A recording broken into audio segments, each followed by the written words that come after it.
नमस्कार। एनटिभी कोहलपुर समाचारमा स्वागत छ। म प्रेम बुढा छेत्री। सुरुमा प्रमुख समाचार। नेपालमा कोरोना संक्रमितको संख्या झन उकालो लाग्दै आज मात्रै 339 जनामा संक्रमण पुष्टि, थप 2 जनाको मृत्यु। नेपालको वायु प्रदूषण तत्काल सुधार नहुने वातावरण विभागको भनाई, स्वास्थ्यमा समस्या देखिने भन्दै सावधानी अपनाउन विज्ञहरूको आग्रह। विपन्न नागरिकलाई स्वास्थ्यको पहुँचमा ल्याउन सुरु गरिएको बिमा कार्यक्रम सुदूरपश्चिममा प्रभावकारी नभएको गुनासो, जनचेतना बढाउन आग्रह। भारतमा कोभिड विरुद्धको खोप उत्पादन गरिरहेको सेरम इन्स्टिच्युटलाई आर्थिक अभाव, विदेश निर्यात गर्न नपाएपछि समस्या। र सुदूरपश्चिम प्रदेश ललितपुर मेयर कप महिला T20 क्रिकेट प्रतियोगिताको फाइनलमा प्रवेश, लुम्बिनी प्रदेशमाथि 8 विकेटको शानदार जित। समाचार अब विस्तारमा। नेपालमा कोरोना संक्रमितको संख्या दिन प्रतिदिन बढ्न थालेको छ। केही साता अघि दैनिक 100 को हाराहारीमा थपिँदै आएका संक्रमितको संख्यामा वृद्धि हुन थालेको छ। यसैबीच पछिल्लो 24 घण्टामा थप 339 जनामा कोरोना भाइरसको संक्रमण पुष्टि भएको छ। यस अवधिमा 4100 PCR परीक्षण तथा 1040 जनाको एन्टिजेन परीक्षण गरिएको थियो, जसमध्ये PCRबाट 298 जना र एन्टिजेन परीक्षणबाट 41 जनामा संक्रमण पुष्टि भएको हो। नयाँ संक्रमित मध्ये धेरै काठमाडौँ उपत्यकाका रहेका छन्। देशभर 2201 सक्रिय संक्रमित रहेका छन्। यसमध्ये संस्थागत आइसोलेसनमा 760 र होम आइसोलेसनमा 1741 जना रहेका छन्। 65 जना क्वारेन्टिनमा रहेका छन् भने 65 जना आइसियु र 13 जनाको भेन्टिलेटरमा राखेर उपचार भइरहेको छ। पछिल्लो 24 घण्टामा 74 जना संक्रमण मुक्त भई डिस्चार्ज भएका छन्। नेपालमा हालसम्म 2,73,529 जना निको भएका छन्। पछिल्लो 24 घण्टामा थप 2 जनाको मृत्यु भएको छ। हालसम्म कोरोना संक्रमणका कारण मृत्यु हुनेको संख्या 3038 पुगेको छ। कञ्चनपुरको महाकाली अस्पतालमा उपचारका लागि भर्ना भएका भीमदत्त नगरपालिका 15 का 45 वर्षीय कोरोना संक्रमित पुरुषको गैराती मृत्यु भएको छ। भारतको गुजरातबाट चैत 22 गते फर्केका उहाँमा कोरोना संक्रमण देखा परेपछि महाकाली अस्पतालमा भर्ना गरिएको थियो। उपचारकै क्रममा उहाँको मृत्यु भएको स्वास्थ्य कार्यालय कञ्चनपुरका प्रमुख शिवराज सुनारले बताउनुभयो। कोरोनाको दोस्रो संक्रमणको लहर सुरु भएपछि कञ्चनपुरमा पहिलो मृत्यु भएको छ। यसअघि कञ्चनपुरमा कोरोना संक्रमणका कारण 14 जनाले ज्यान गुमाइसकेका छन्। हालसम्म कोरोनाको दोस्रो लहर फैलिएपछि एन्टिजेन्ट विधिबाट 1980 जनाको परीक्षण गरिएको मध्ये 64 जनाको नतिजा पोजिटिभ आएको छ। चीनले अनुदानमा दिएको कोरोना विरुद्धको भेरोसेल खोप पहिलो चरणमा आजदेखि लगाउन सुरु गरिएको छ। काठमाडौँ उपत्यकाका विभिन्न 14 वटा स्वास्थ्य संस्थाबाट खोप लगाउन सुरु गरिएको हो। चीनिया अनुदानको खोप चीनबाट छात्रवृत्तिमा अध्ययन गर्ने विद्यार्थी, चीनमा अध्ययनमा जाने तयारीमा रहेका व्यक्ति, हिमालय सीमा पार व्यापार गर्ने नेपाली व्यापारी, अत्यावश्यक सेवामा काम गर्ने कर्मचारी, व्यक्ति, होटल, ट्रेकिङ, विज्ञापन र इन्टरनेट क्षेत्रमा काम गर्ने व्यक्ति, औषधि, फलफुल, तरकारी लगायतका व्यापारी, प्राध्यापक लगायतलाई लगाइने भएको छ।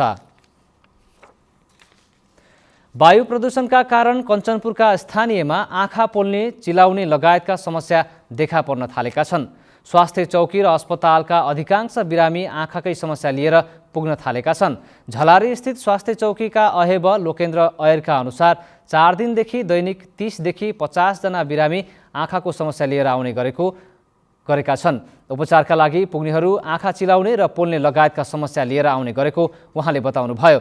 वायु प्रदूषणका स्तर अत्याधिक मात्रामा बढेपछि बालबालिका, ज्येष्ठ नागरिक, श्वास प्रश्वास सम्बन्धी समस्या भएका व्यक्ति, मुटुरोगी लगायत अन्य दीर्घरोगी बढी प्रभावित हुन थालेका छन्। वायु प्रदूषणबाट प्रभावित हुन सक्ने व्यक्तिलाई घर बाहिर ननिस्कन आग्रह गरिएको भीमदत्त नगरपालिकाका वातावरणीय शाखा प्रमुख गणेश ठकुनाले बताउनुभयो। नेपालको वायु प्रदूषण तत्काल सुधार नहुने भएको छ। काठमाडौँ सहित देशका विभिन्न ठाउँको वायु प्रदूषण फेरि बढ्न थालेको र तत्काल सुधार हुने सम्भावना नदेखिएको वातावरण विभागले जनाएको छ। काठमाडौँमा अहिले पनि विश्वकै प्रदूषित सूचीको पहिलो नम्बरमा रहेको छ। काठमाडौँको कृतिपुर, रत्नपार्क, भक्तपुर, भैँसीपाटी लगायत चितवनको भरतपुर, कैलालीको धनगढी लगायतका ठाउँमा वायु प्रदूषण उच्च रहेको छ। नेपालको वायु प्रदूषणको अवस्था मापन गर्ने AQI अहिले पनि 300 भन्दा माथि रहेको विभागले जनाएको छ। 300 भन्दा माथि AQI हुनुलाई अति हानिकारक मानिन्छ। वायु प्रदूषण फेरि बढेसँगै यसले श्वास प्रश्वासमा समस्या हुने लगायतका स्वास्थ्यमा समस्या देखा पर्न सक्ने भएकोले विशेष सावधानी अपनाउन जनस्वास्थ्यविदहरूले आग्रह गरेका छन्। समाचारको क्रम जारी नै छ। अहिलेलाई एकैछिनको विश्राम।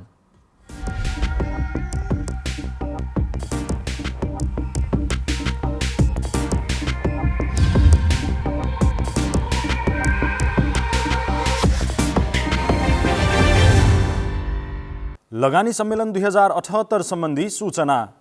प्रदेश सरकार मन्त्री परिषदको 2077 माघ 29 गतेको निर्णय अनुसार लुम्बिनी प्रदेश सरकारले आगामी 2078 साल जेठ महिनाको 6 र 7 गते लगानी सम्मेलन आयोजना गर्न लागेको छ।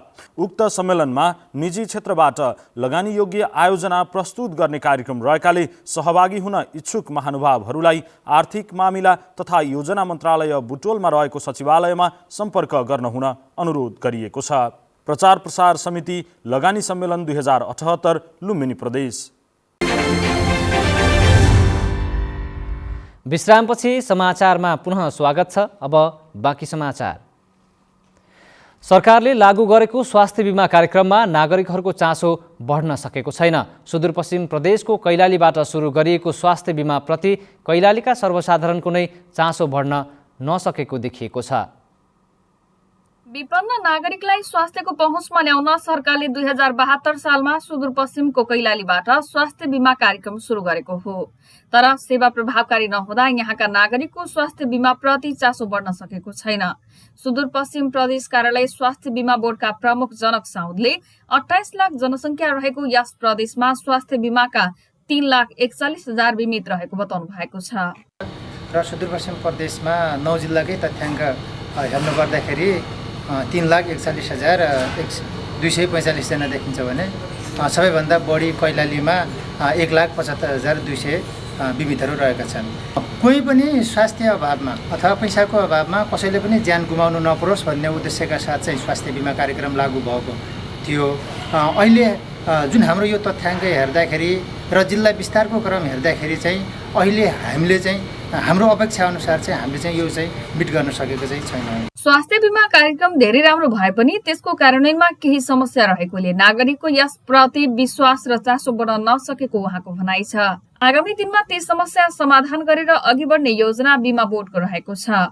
हामीले जति त्यो ग्रास रुट लेभलसम्म चाहिँ हामीले जनचेतना फैलाउनु पर्ने हो त्यो कार्यक्रमहरू अगाडि बढाउँछौँ र सेवाप्रदायक संस्थाहरूमा जुन अहिले गुणस्तर सुधारका कुराहरू छन् त्यो गुणस्तर सुधारका कुराहरू पनि हामीले अगाडि बढाइराखेका छौँ। कैलालीमा 1,75,000 जना बिमित रहेका छन्। सेवाग्राहीहरूले भने स्वास्थ्य बिमा गर्नुको उद्देश्य उपलब्धिमूलक भए पनि त्यसको कार्यान्वयन सही ढंगले हुन नसक्दा मानिसहरूको चासो स्वास्थ्य बिमा प्रति बढ्न नसकेको बताएका छन्। उनीहरूले सर्वसाधारणमा बिमाको महत्व बुझाउनु पर्ने र अस्पतालमा स्वास्थ्य बिमा गरेकाहरूलाई प्रदान गरिने सेवाको गुणस्तरमा वृद्धि ल्याउन आवश्यक रहेको बताएका छन्।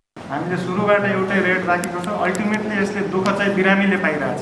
जिल्ला लेभलसम्ममा चाहिँ बिमाको कन्सेप्टले काम गरेको छ कि जस्तो लाग्छ। किन भन्दाखेरि त्यहाँ अब डाक्टरहरू पनि विशेषज्ञ डाक्टरहरू पनि त्यति नहुने, MBBS डाक्टर हुने, औषधि पनि धेरै भेराइटीको हुँदैन र त्यो हिसाबले सेवा ठिकै राम्रै छ जस्तो लाग्छ।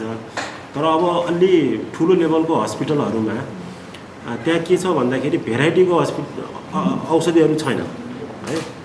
औषधि नभए त होइन, तर बिमा गरेको कतिपय बिरामीहरू आउनुहुन्छ उहाँले चाहिँ हामीले ल भनौँ 5वटा औषधि लेख्यो भने 2टा औषधि पाउने र बाँकी 3टा औषधि नपाउने स्थिति पनि हुन्छ। अहिले प्रदेशको प्रत्येक जिल्लामा स्वास्थ्य बिमा कार्यक्रम सञ्चालनमा रहेको छ। तर नागरिकमा चेतना नहुँदा निशुल्क रूपमा गरिने स्वास्थ्य बिमामा पनि लक्षित वर्गको सहभागिता उल्लेख्य हुन नसकेको बताइएको छ। स्वास्थ्य बिमा बोर्ड सुदूरपश्चिम प्रदेश कार्यालयले अब हरेक नागरिकमा स्वास्थ्य बिमा बारेमा जनचेतना जगाउने कामलाई तीव्रता दिने बताएको छ। साथै उनीहरूलाई दिने सेवाको गुणस्तर वृद्धिका लागि पनि सरकारसँग छलफल गर्ने जनाइएको छ। निर्मला खटायत, नेपाल टेलिभिजन, सुदूरपश्चिम प्रदेश, कैलाली। कुनै पनि व्यक्ति आर्थिक अभावले उपचार पाउनबाट वञ्चित नहोस् भन्ने उद्देश्यले सरकारले 2072 सालदेखि स्वास्थ्य बिमा कार्यक्रम सञ्चालन गर्दै आएको छ। अझै पनि कतिपय नागरिकहरू स्वास्थ्य बिमा कार्यक्रममा सहभागी हुन सकेका छैनन्। यो कार्यक्रम अझ प्रभावकारी बनाउन के गर्नुपर्ला भनी आज हामीले कैलालीका केही नागरिकलाई सोधेका छौँ। हेरौँ आजको आवाजमा।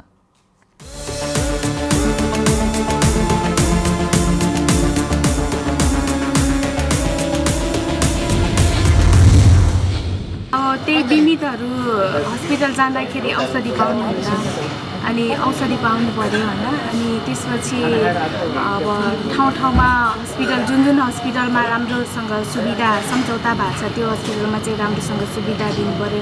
अनि त्यसपछि राम्रो हस्पिटल भए तापनि त्यो ठाउँमा चाहिँ अहिले बिमासँग सम्झौता भएको छैन, त्यो चाहिँ बिमासँग सम्झौता भइदिएको भए अझ राम्रो हुन्थ्यो। स्वास्थ्य बिमाहरूलाई अलि झन्झट छ।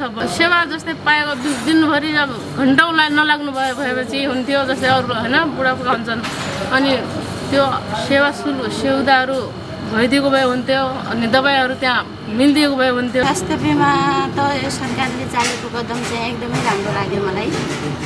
अब स्वास्थ्य बिमा गराउने मान्छेहरूले चाहिँ दृष्टिकोण चाहिँ अलिक फरक छ, गर्नेहरूको होइन। यो अर्को बिमामा नै यसलाई दाजिरा हुन्छन्।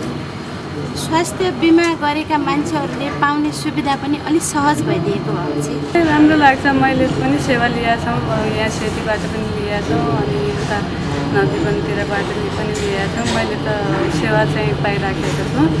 अलिकति अब औषधि अब टेन्डर प्रक्रिया के हुन्छ हस्पिटलको, त्यसमा अलिकति सेतीबाट अलिकति केही औषधिहरूको अभाव छ, तर सेवा चाहिँ राम्रो पाइरहेको छ। स्वास्थ्य बिमा कार्यक्रम त एकदमै राम्रो, सरकारले पनि नेपालको प्रायोरिटी 1 मा राखेको कार्यक्रम हो, एकदमै राम्रो। यो कार्यक्रमको मुख्य उद्देश्य के हो भने हरेक नागरिक आर्थिक अभावको कारणले चाहिँ स्वास्थ्य सेवाबाट वञ्चित नहुन् भनेर गरेको कार्यक्रम हो।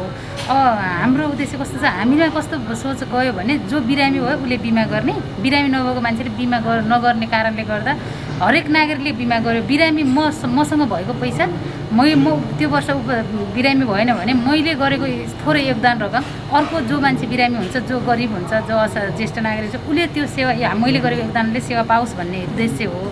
अनि यसले गर्दा सानो थोरै रकमले ठुलो उपचार खर्च चाहिँ सम्भव हुने देखिन्छ। हामीले 3500ले गर्दा 1-1 लाखको उपचार चाहिँ निःशुल्क पाउँछौँ। जो सेवा प्रदायक संस्थाहरू छन् नि त्यो संस्थाहरूमा चाहिँ अलिकति औषधिको चाहिँ जहाँ अपुग छ त्यो औषधिहरू चाहिँ बिमितहरूबाट जो गुनासो आछ, हामीले यो औषधि पाएन, केही औषधि बाहिर किन्नुपर्छ भन्छ, त्यो औषधिको के भन्छ मात्रा चाहिँ बढाउनु पऱ्यो, उहाँहरूको औषधिको क्वालिटी चाहिँ सङ्ख्या चाहिँ बढाउनु पऱ्यो।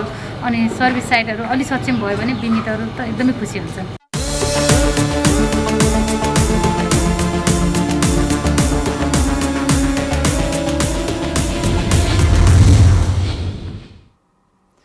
देशका पत्रकारहरूको छाता सङ्गठनका रूपमा रहेको नेपाल पत्रकार महासङ्घको निर्वाचन सम्पन्न भएको छ। निर्वाचन समिति संयोजक निर्वाचन अधिकृत कपिल काफ्लेका अनुसार देशभरि 90% भन्दा बढी मत खसेको प्रारम्भिक जानकारी छ। उहाँका अनुसार मतदान भएका कतिपय स्थानमा आजबाट मतगणना सुरु हुनेछ भने कतिपय स्थानमा भोलि बिहान 7 बजेबाट मतगणना गरिनेछ। गणना कार्य सुरु गर्न सहज भएका स्थानमा अहिलेबाटै सुरु हुने उहाँको भनाइ छ। महासङ्घको 26औं अधिवेशनसँगै केन्द्रीय, प्रादेशिक, जिल्ला तथा प्रतिष्ठान स्तरमा एकैपटक निर्वाचन भएको हो। महासङ्घमा सदस्य रहेका देशैभरिका करिब 13,000 पत्रकारहरू प्रत्यक्ष रूपमा निर्वाचनमा सहभागी हुने पाउने व्यवस्था रहेको छ। यसअघि पत्रकारले आफ्नो प्रतिनिधिहरू छनौट गर्ने र ती प्रतिनिधिहरूले केन्द्रीय पदाधिकारी तथा प्रतिनिधिलाई मतदान गरेर छनौट गर्ने विधि रहेकोमा यसपटक त्यो प्रक्रिया हटाइएको हो। महासङ्घको केन्द्रीय अध्यक्षका लागि विपुल पोखरेल, निर्मला शर्मा र गजेन्द्र सिंह बुढाथोकीको उम्मेदवारी रहेको छ। सुदूरपश्चिम प्रदेश सरकारले सुरु गरेको म हिँड्छु मेरो प्रदेश हिँड्छ भन्ने अभियान अन्तर्गत स्वास्थ्य कार्यालय डोटीले सरकारी कार्यालयमा गएर कर्मचारीहरूको स्वास्थ्य परीक्षण अभियान सुरु गरेको छ। वर्तमान समयमा नसर्ने रोगहरू बढ्दै गएका कारण कर्मचारीहरूमा पनि अल्छीपना, मोटोपना नहोस् भन्नका साथै स्वास्थ्य परीक्षणमा सबैले ध्यान दिउन् भन्ने हेतुले अभियानको सुरुवात गरिएको स्वास्थ्य कार्यालय डोटीका ल्याब टेक्निसियन निरीक्षक सुशील राज जोशीले बताउनुभयो। उक्त अभियान अन्तर्गत कर्मचारीहरूको स्वास्थ्य परीक्षण, रक्तचाप, मोटोपना, BMI, ग्लुकोज, कोलेस्ट्रोल, केटी9 लगायतका रोगहरूको परीक्षण गरिने जोशीले बताउनुभयो। पहिलो चरण अन्तर्गत जिल्लास्थित सरकारी कार्यालय र दिपायलमा रहेका सङ्घ तथा प्रदेश सरकार मातहतका कार्यालयहरूमा कार्यरत कर्मचारीहरूको स्वास्थ्य परीक्षण भइरहेको हो। प्युठानको गौमुखी गाउँपालिका 3 रजवारामा एक गोठमा आगलागी हुँदा दाजु बहिनीको मृत्यु भएको छ। आज बिहान स्थानीय रमेश राणाको गोठमा आगलागी हुँदा उहाँको 7 वर्षीय छोरा हिमाल राणा र 3 वर्षीय छोरी चन्द्रकला राणाको मृत्यु भएको गाउँपालिका अध्यक्ष विष्णुकुमार गिरीले जानकारी दिनुभयो। घरमा अभिभावक नभएका बेला आगलागी भएको उहाँको भनाइ छ। समाचारको क्रम जारी नै छ, एकैछिनको विश्राम।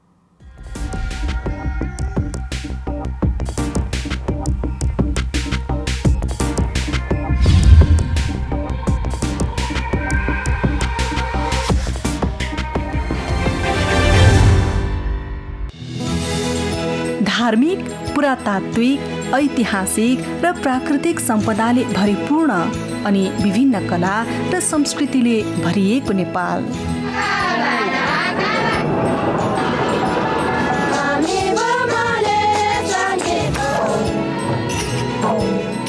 पहिले देश अनि विदेश आफू पनि घुमौँ, आफ्नोलाई पनि घुमाऊ। आन्तरिक पर्यटन प्रवर्धन गरौँ। आन्तरिक पर्यटन समृद्ध नेपालको बलियो आधार। सामाजिक सचेतनाका लागि नेपाल टेलिभिजन। तपाईँ एनटिभी कोहलपुर हेर्दै हुनुहुन्छ। अब बाँकी समाचार। नेपाल नेत्रज्योति सङ्घ मुगुको आयोजनामा तथा हिमालय आँखा अस्पताल पोखरा र आई केयर फाउन्डेसनको प्राविधिक सहयोगमा मुगुको गमगढीमा 3 दिन अघि चलेको आँखा शिविर सम्पन्न भएको छ। वर्षेनी सञ्चालन हुँदै आएको आँखा शिविरले यस वर्ष पनि निरन्तरता पाएको हो। कोभिड-19ले लामो समयसम्म त्रसित बनाएको कठिन परिस्थितिमा पनि मुगु लगायत जुम्ला हुम्ला समेतका आँखाका बिरामीले उपचार पाएका थिए। शिविरमा 60 जनाको मोतियाबिन्दुको अपरेसन भएको थियो भने 730 जनाको आँखा चेक जाँच गरेर औषधि तथा परामर्श दिइएको थियो। सुदूरपश्चिम प्रदेश सरकारले आर्थिक सहयोगमा जिल्ला अस्पताल डोटीको भवनको मुख्यमन्त्री त्रिलोचन भट्टले शिलान्यास गर्नुभएको छ। जिल्ला सदरमुकाम सिलगढीमा बन्न लागेको अस्पताल भवनको शिलान्यास गर्दै सुदूरपश्चिम प्रदेशका मुख्यमन्त्री भट्टले रकमकै अभावले भवन बनाउन ढिला नहुने बताउनुभयो। सुदूरपश्चिम प्रदेशले स्वास्थ्यलाई प्रमुख प्राथमिकतामा राखी प्रदेशभरि नै स्वास्थ्य क्षेत्रको काम तीव्र गतिमा भइरहेको मुख्यमन्त्रीको भनाइ छ। 10,27,25,900 रुपियाँको लागतमा केएस कन्स्ट्रक्सनले भवन निर्माण गर्नेछ। अस्पताल भवनसँगै बिरामीका लागि थप चिकित्सकको समेत आवश्यकता रहेको अस्पताल व्यवस्थापक समितिका अध्यक्ष यज्ञराज जोशीले बताउनुभयो।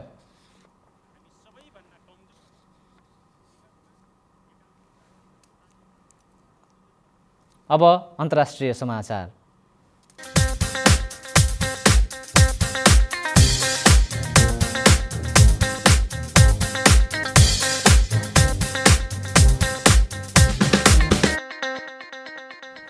भारतमा अस्ट्राजेनिकाको खोप विरुद्धको खोप उत्पादन गरिरहेको सेरम इन्स्टिच्युटले आफ्नो उत्पादन विदेशमा निर्यात गर्न नपाएपछि आर्थिक समस्या झेल्नु परेको जनाएको छ। कम्पनीका प्रमुख कार्यकारी अधिकृत अडार पुनावालाले भारत सरकार समक्ष आर्थिक सहायताका लागि आग्रह गरेको बताउनुभयो। खोप उत्पादनमा सेरम इन्स्टिच्युट विश्वकै सबैभन्दा ठूलो कम्पनी हो। भारतीय सरकारले भारतमै कोभिडका बिरामीका लागि सङ्ख्या ह्वात्तै बढेपछि गत महिना अस्ट्राजेनिकाको खोप निर्यातमा रोक लगाएको थियो। सेरम इन्स्टिच्युटले कोभिसिल्ड खोप प्रतिदिन 20 लाख डोज बढी उत्पादन गरिरहेको छ। यो खोप भारतमा अनुदानका रूपमा प्रति डोज करिब 150 रुपैयाँ भारतीय रुपैयाँमा उपलब्ध गराइएको छ। तर यही खोप निर्यात गर्दा सेरमले बढी मूल्य लिने गर्दछ। सेरमले विश्व स्वास्थ्य सङ्गठनको अग्रसरतामा स्थापित कोभ्याक्सलाई 20 करोड डोज खोप उपलब्ध गराउने सम्झौता गरिसकेको छ। ब्राजिलमा गत 24 घण्टामा कोरोना संक्रमणका कारण 4000 भन्दा बढी व्यक्तिको मृत्यु भएको छ। ब्राजिलमा कोरोना भाइरस सुरु भए यता यति धेरै संख्यामा व्यक्तिहरूले ज्यान गुमाएको यो पहिलो पटक हो। ब्राजिलमा 4195 जनाले कोरोनाबाट ज्यान गुमाएपछि ज्यान गुमाउने व्यक्तिको संख्या करिब 3,37,000 पुगेको छ। कोभिड-19 को कारण ज्यान गुमाउने व्यक्तिको हिसाबबाट ब्राजिल अमेरिकापछि दोस्रो स्थानमा रहेको छ। अब आर्थिक समाचार।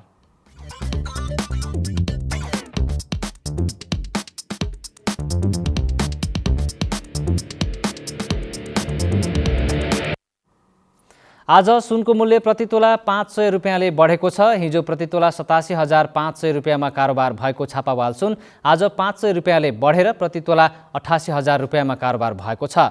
तेजाबी सुन पनि 500 रुपियाँले नै बढेर प्रति तोला 87,550 रुपियाँमा कारोबार भयो। यस्तै आज चाँदी पनि 10 रुपियाँले बढेको छ।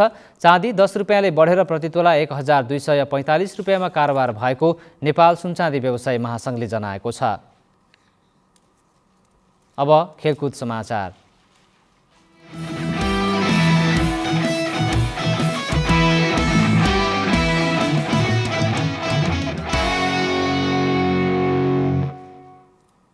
लुम्बिनी प्रदेशमाथि 8 विकेटको जित निकाल्दै सुदूरपश्चिम प्रदेश राजधानीमा चलिरहेको ललितपुर मेयर कप महिला T20 क्रिकेट प्रतियोगिताको फाइनलमा प्रवेश गरेको छ।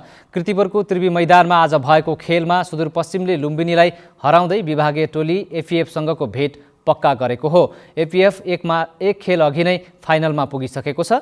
लुम्बिनीले दिएको 73 रनको लक्ष्य सुदूरपश्चिमले 12 ओभर 3 बलमा 2 विकेट गुमाएर पूरा गर्यो। सुदूरपश्चिमको यसअघि टस जितेर पहिले ब्याटिङ गरेको लुम्बिनीले 20 ओभरमा 9 विकेट गुमाएर 72 रन बनाएको थियो। लुम्बिनीलाई हराएसँगै सुदूरपश्चिमले 4 खेलमा 6 अङ्क जोड्यो। प्रतियोगितामा भोलि 2 खेल हुनेछन्। पहिलो खेल ललितपुर मेयर्स 11 र प्रदेश 1 तथा दोस्रो खेलमा लुम्बिनी प्रदेश र एपीएफ बीच प्रतिस्पर्धा हुनेछ।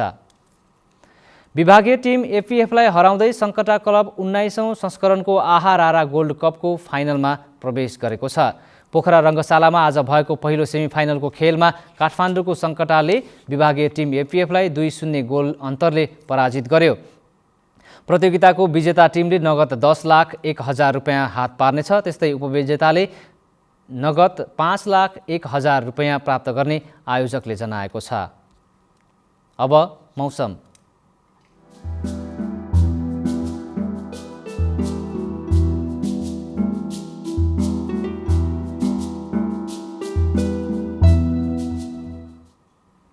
आज देशका पहाडी भूभागमा आंशिकदेखि सामान्य बदली रही बाँकी भूभागमा मौसम आंशिक बदली रह्यो। यस्तै आज राति सुदूरपश्चिम प्रदेशका साथै अन्य पहाडी भूभागमा आंशिक बदली रही बाँकी भूभागमा मौसम सामान्यतया सफा रहनेछ र पहाडी भूभागका 1-2 स्थानमा मेघगर्जन र चट्याङसहित हल्का वर्षा र हिमपातको सम्भावना रहेको मौसम पूर्वानुमान महाशाखाले जनाएको छ। अब मौसम सम्बन्धी थप विवरण।